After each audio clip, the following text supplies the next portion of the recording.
Hi எல்லாருக்கும் வணக்கம். Welcome to Dhana's kitchen.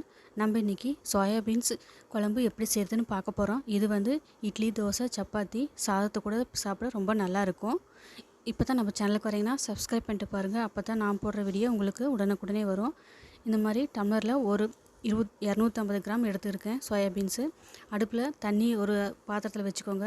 அதில் உப்பு கொஞ்சம் சேர்த்திக்கோங்க. சேர்த்துட்டு நாம் சோயா பீன்ஸும் சேர்த்திக்கலாம். சேர்த்துட்டு ஒரு 5 நிமிஷம் கொதிக்க விட்டுருங்க. கொதிச்சதுக்கப்புறம் ஃபில்டர் பண்ணிடுங்க தண்ணி இல்லாமல். ஃபில்டர் பண்ணினதுக்கப்புறமா பச்சை தண்ணியில் அலசிக்கோங்க. பச்சை தண்ணி ஊற்றி நல்லா ஒரு தடவை அலசிக்கோங்க. அலசினதுக்கப்புறமா நம்ம இந்த சோயா பீன்ஸை வந்து கையில் இந்த மாதிரி எடுத்துகிட்டு நல்லா அழுத்தம் கொடுத்து தண்ணி இல்லாமல் கையிலேயே ப்ரெஸ் பண்ணி எடுத்துக்கலாம்.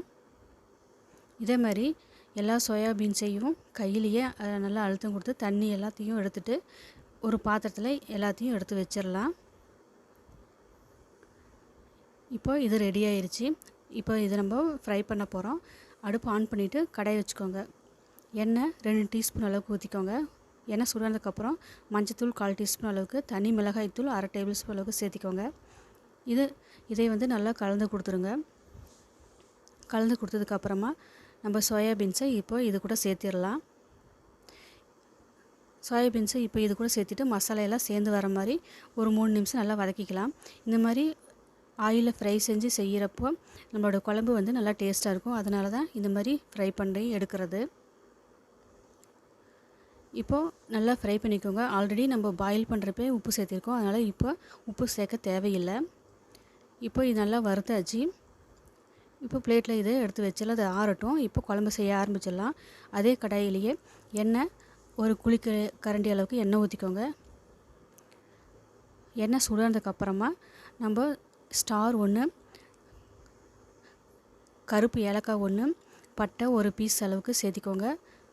பச்சை ஏலக்காய் இருந்தாலும் அதையும் சேர்த்திக்கோங்க. ஒரு பிரிஞ்சி இலை 1 சேர்த்திக்கோங்க.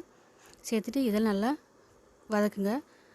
இது நல்லா வதங்கினதுக்கப்புறம் ஒரு மீடியம் சைஸ் வெங்காயம் கட் பண்ணதை சேர்த்திக்கோங்க. சேர்த்துட்டு இது நல்லா கலந்து கொடுத்துக்கோங்க.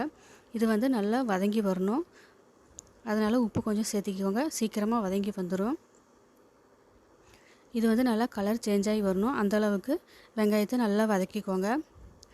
இப்போ இந்த வெங்காயம் வதங்கினதுக்கப்புறமா ஒரு டேபிள் ஸ்பூன் அளவுக்கு இஞ்சி பூண்டு பேஸ்ட்டு சேர்த்திக்கோங்க. சேர்த்துட்டு இதுவும் நல்லா பச்சை வாடை போகிற வரைக்கும் வதக்கிக்கோங்க. இப்போ இது வதங்கினதுக்கப்புறமா அடுத்ததாக நம்ம வந்து 2 மீடியம் சைஸ் தக்காளியை பியூரி பண்ணி எடுத்து வச்சுருக்கேன். அது மிக்சியில் இப்போ அதை சேர்த்திக்கலாம். சேர்த்திட்டு இதையும் நல்லா கலந்து கொடுத்துருங்க. இந்த தக்காளி வெங்காயம் நல்லா வதங்கி வரட்டும். தக்காளியில் இருக்கிற ஈரத்தன்மை எல்லாம் போகட்டும். அந்தளவுக்கு நல்லா வதக்கிக்கோங்க. அப்போ தான் குழம்பு வந்து நல்லா டேஸ்ட்டாக இருக்கும். இப்போது தக்காளி நல்லா வதங்கி வந்துருச்சு. இப்போ நம்ம மசாலாலாம் சேர்த்திடலாம். காஷ்மீர் மிளகாய் தூள் 1 டேபிள் ஸ்பூன் அளவுக்கு சேர்த்திக்கோங்க. அடுத்ததாக கரம் மசாலா தூள் 1/2 டேபிள் ஸ்பூன் அளவுக்கு, தனி மிளகாய் தூள் 1 டேபிள் ஸ்பூன் அளவுக்கு, கொத்தமல்லி தூள் 1/2 டேபிள் ஸ்பூன் அளவுக்கு சேர்த்திக்கோங்க. அடுத்ததாக மஞ்சத்தூள் 1/4 டீஸ்பூன் அளவுக்கு சேர்த்திக்கோங்க. கடைசியாக சீரகத்தூள் பொடிச்சதை 1/2 டேபிள் ஸ்பூன் அளவுக்கு சேர்த்திக்கோங்க. சேர்த்துட்டு இந்த மசாலா எல்லாம் நல்லா கலந்து கொடுத்துக்கோங்க. எல்லாம் சேர்ந்து நல்லா வதங்கி ஆயில் பிரிஞ்சு வரணும். அந்தளவுக்கு நல்லா வதக்கிக்கோங்க. இது நல்லா வதங்கி வந்ததுக்கப்புறமா நம்ம வந்து அடுத்ததாக கொத்தமல்லி தழை, புதினா தழை நறுக்கியதை கொஞ்சமாக சேர்த்திக்கோங்க. வாசனையாக இருக்கும். டேஸ்ட்டு வந்து நல்லா இருக்கும். அதனால் சேர்த்துட்டு ஒரு தடவை நல்லா கலந்து கொடுத்துக்கோங்க. கலந்து கொடுத்ததுக்கப்புறமா தயிர் வந்து 2 டேபிள் ஸ்பூன் அளவுக்கு சேர்த்திக்கலாம். இந்த டைமில் தயிர் சேர்த்திக்கோங்க 2 டேபிள் ஸ்பூன் அளவுக்கு. சேர்த்துட்டு உடனே கலந்து கொடுத்துருங்க, இல்லைன்னா திரி ஆயிரும். சேர்த்துட்டு நல்லா கலந்து கொடுத்துக்கோங்க. இப்போ இது கலந்து கொடுத்ததுக்கப்புறமா நம்ம ஃப்ரை பண்ணி வச்சுக்கிற சோயா பீன்ஸை சேர்த்திடலாம். மசாலா கூட சேர்த்துட்டு நல்லா கலந்து கொடுத்துக்கோங்க. ஒரு 2 நிமிஷம் நல்லா கலந்து கொடுங்க.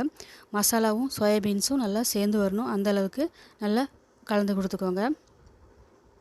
இப்போ இந்த அளவுக்கு கலந்து கொடுத்ததுக்கப்புறமா தண்ணி வந்து சேர்த்திக்கலாம். மிக்ஸி அளவுல தண்ணி கொஞ்சம் சேர்த்திக்கிறேன். அடுத்ததாக தண்ணி வந்து 2 கப் அளவுக்கு சேர்த்திக்கோங்க. சேர்த்திட்டு நல்லா கலந்து கொடுத்துக்கோங்க.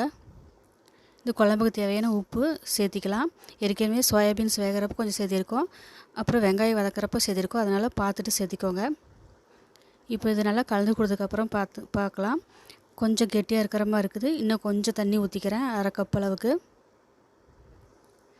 இப்போ தண்ணியெல்லாம் சேர்த்ததுக்கப்புறம் உப்பெல்லாம் கரெக்டாக இருக்கான்னு செக் பண்ணி பார்த்துக்கோங்க. செக் பண்ணி பார்த்துட்டு நல்லா இப்போது இதை வேக விட்டுடலாம்.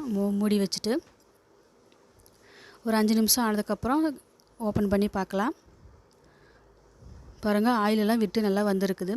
இப்போது கீரி வச்சுக்க 2 பச்சை மிளகாவும் கஸ்தூரி மேத்தியும் கொஞ்சம் இது மேலே போட்டுடலாம். போட்டுட்டு ஒரு 2 நிமிஷம் நல்லா கொதித்து வரட்டும். அந்தளவுக்கு விட்டுடலாம். மீடியம் ஃப்ளேம்லேயே வச்சு வேக விட்டுருங்க. அவ்வளோதான். இப்போ ஓப்பன் பண்ணி பார்க்கலாம். பாருங்கள், நல்லா வெந்து வந்திருக்குது. இப்போ இந்த டைமில் ஸ்டவ் நம்ம ஆஃப் பண்ணிடலாம். அவ்வளோதான், நம்மளோட சூப்பரான சோயாபீன்ஸ் குழம்பு ரெடி ஆயிடுச்சு. இதே மாதிரி நீங்களும் செஞ்சு பாருங்கள். தேங்க்யூ ஃபார் வாட்சிங்.